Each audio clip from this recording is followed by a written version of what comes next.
لقد خدعتنا الصين. هكذا وبكل صراحة شرحت الولايات المتحدة للعالم سذاجتها، لأن واشنطن بكل بساطة طلبت مساعدة الصين لإقناع رئيس روسيا فلاديمير بوتين بعدم غزو أوكرانيا،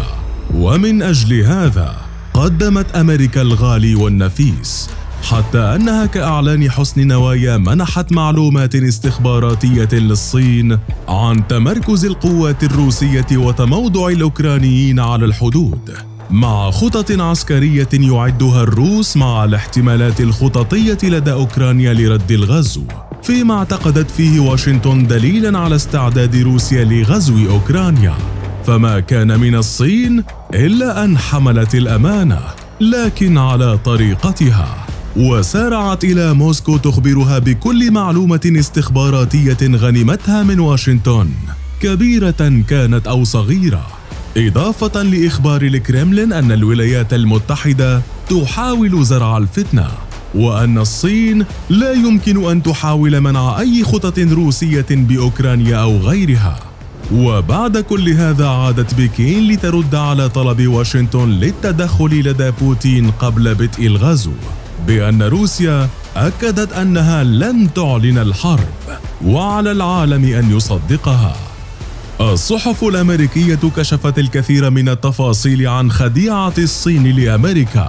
بينها أن الأمر وصل لمعلومات قدمها الرئيس الأمريكي جو بايدن شخصياً للرئيس الصيني تشي جين بينغ بهدف إقناعه بالتدخل لدى بوتين لعدم غزو أوكرانيا، لظن الرئيس الأمريكي أن تشي هو الزعيم الوحيد الذي قد يستمع له بوتين. إلا أن محاولات الدبلوماسية الأمريكية لثني موسكو عن الحرب في أوكرانيا لم تبؤ فقط بالفشل، بل قدمت معلومات استخباراتية على طبق من ذهب لموسكو. التحالف الثلاثي. بكين وموسكو في أفضل حال منذ الحرب الباردة. لم تكد الصحف الأمريكية تكشف الخديعة التي انطلت على الأمريكيين، حتى قدمت مراكز بحثية تحليلات أكدت سذاجة التصرف الأمريكي،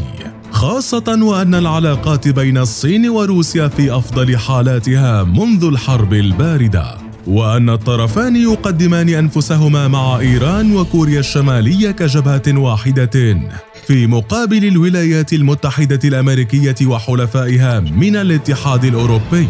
ودول آسيا الآخرين كاليابان وكوريا الجنوبية. ومع اندلاع الحرب الأوكرانية بات الاصطفاف في مستويات أعلى، حتى أن الصين رفضت وصف العملية العسكرية الروسية في أوكرانيا بالغزو، ورفضت العقوبات المفروضة على موسكو،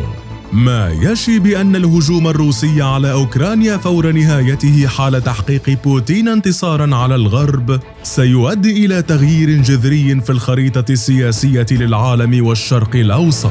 خاصة وأن هدف بوتين بات أوضح من أن تخطئه عين، بأن روسيا لم تدخل هذه الحرب فقط لمساعدة الانفصاليين في شرق أوكرانيا والسيطرة على إقليم دونباس بالكامل، وإنما لإسقاط حكومة الرئيس الأوكراني فولوديمير زيلينسكي وزرع حكومة بديلة تحكم باسم موسكو وتحت سلطان بوتين، ما يضمن إبعاد أوكرانيا عن حلف الناتو والغرب المتمثل بأمريكا والاتحاد الأوروبي ودول حلف الناتو، الذين نددوا بالهجوم الروسي من دون إجراءات تتعدى العقوبات والتسليح، بينما فضلت باقي دول العالم مسك العصا من المنتصف، إما بالتزام الصمت أو المطالبة بتغليب الحوار على الحرب من دون موقف يدين هذا أو ينصر ذاك. أما الجزء الثالث من العالم فهم حلفاء موسكو،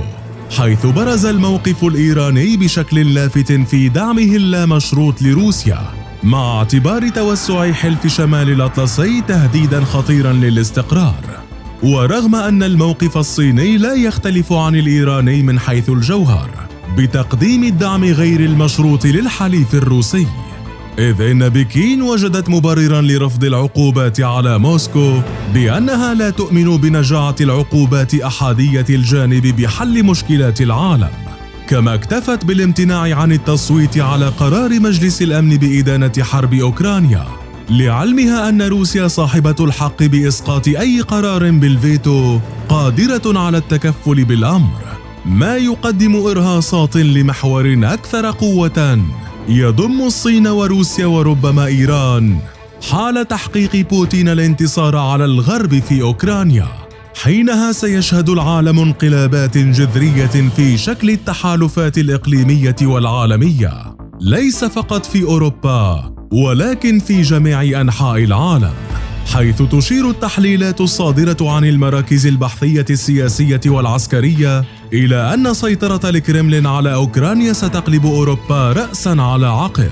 خاصة مع انهيار ثقة الدول الأوروبية بقدرة الناتو بقيادة أمريكا على توفير حماية حقيقية لها.